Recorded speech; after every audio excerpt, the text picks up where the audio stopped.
मैं कुछ हफ्तों तक एक प्रेतवादित घर में रहा। मैं एक कॉलेज स्टूडेंट था और इस घर में रहने का खर्च मेरे माता पिता उठा रहे थे। मैं अच्छी तरह से जानता हूँ कि घर साधारण था, कुछ भी आकर्षक नहीं था और वैसे भी पहले कुछ दिनों तक मैं इससे बहुत खुश था। फिर चीज़ें अजीब होने लगीं। वो शनिवार का दिन था, भारी बारिश हो रही थी। मेरे पास कोई काम नहीं था और मैं कुछ घंटों के लिए टीवी देख रहा था। तभी मुझे अपने लिविंग रूम के फ्लोर पर कुछ खरोंचने की आवाज़ सुनाई दी। मैंने कमरे के चारों ओर देखा और सोचा कि कोई जानवर घर में घुस आया है या कुछ और। ये पहली अजीब घटना थी। मैं वापस बैठ गया और टीवी देखने लगा। बारिश पूरे दिन और पूरी रात जारी रही, जिससे मुझे बाहर न जाने का बहाना मिल गया। मैं लिविंग रूम में टीवी देखता रहा। तभी मुझे लगा कि मैंने किचन से किसी के हंसने की आवाज़ सुनी है। मैंने अपने साथ एक तकिया लिया और किचन के दरवाजे की ओर चला गया। वहाँ अंधेरे किचन के बीच में फ्लोर पर नमकीन का डिब्बा बिखरा पड़ा था। मुझे समझ नहीं आ रहा था कि ऐसा कैसे हो सकता है।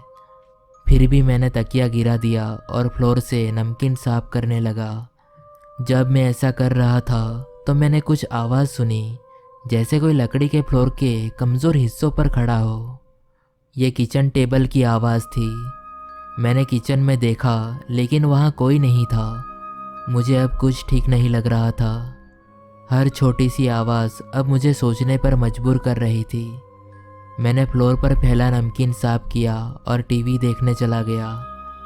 बाहर भारी बारिश हो रही थी और ज़्यादातर तूफान चल रहा था, इसलिए मुझे यह आवाज़ इतनी अजीब नहीं लगी। वो आखिरी चीज़ थी जो मुझे याद है। टीवी अभी भी चालू था लेकिन उससे मेरी नींद नहीं खुली। मुझे याद है कि नीचे से किसी धमाके की आवाज़ सुनकर मेरी नींद खुल गई। बिना परवाह किए मैंने टीवी बंद कर दिया और ऊपर बिस्तर पर चला गया। अगले दिन तक सब सामान्य था, जब तक कि फिर से अजीब चीज़ें नहीं हुई। मैं उस सुबह अपने बिस्तर पर उठा तो मुझे ऐसा महसूस हुआ जैसे मैंने कल पूरी रात शराब पी थी। मुझे पहले से कहीं ज़्यादा बीमार महसूस हो रहा था। मैं उस दिन ज़्यादा हिलडुल नहीं पा रहा था। उदास अंधेरे मौसम ने मुझे बिस्तर पर और भी अधिक लेटने पर मजबूर कर दिया था। मैंने पूरे दिन अपने बेडरूम में टीवी को तेज़ आवाज़ पे चालू रखा और कूड़े का डिब्बा अपने पास रखा ताकि दोपहर में मुझे उल्टी न हो जाए। दोपहर में मैंने टीवी बंद कर दिया जब मैंने अपने ऊपर से आवाज़ें सुनी।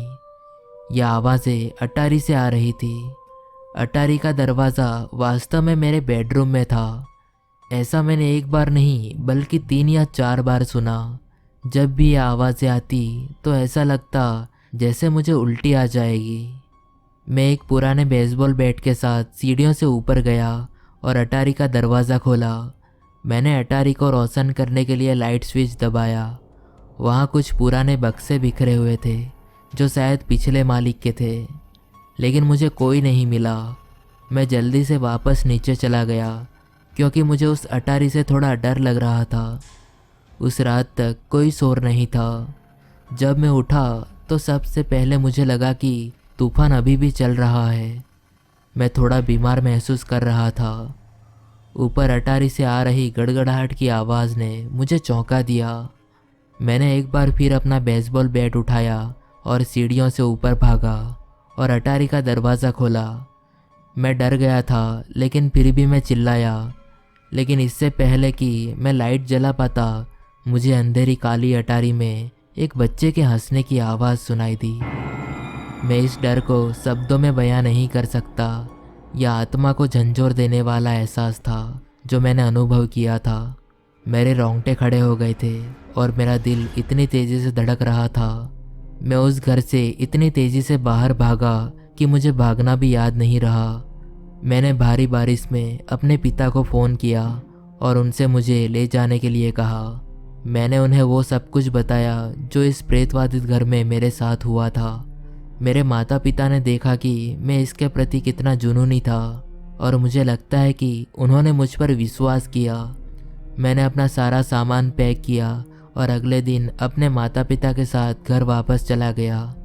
आज तक मेरा मानना है कि उस घर में मैंने जो अनुभव किया वो पूरी तरह से प्रेतवादित या कुछ असाधारण था।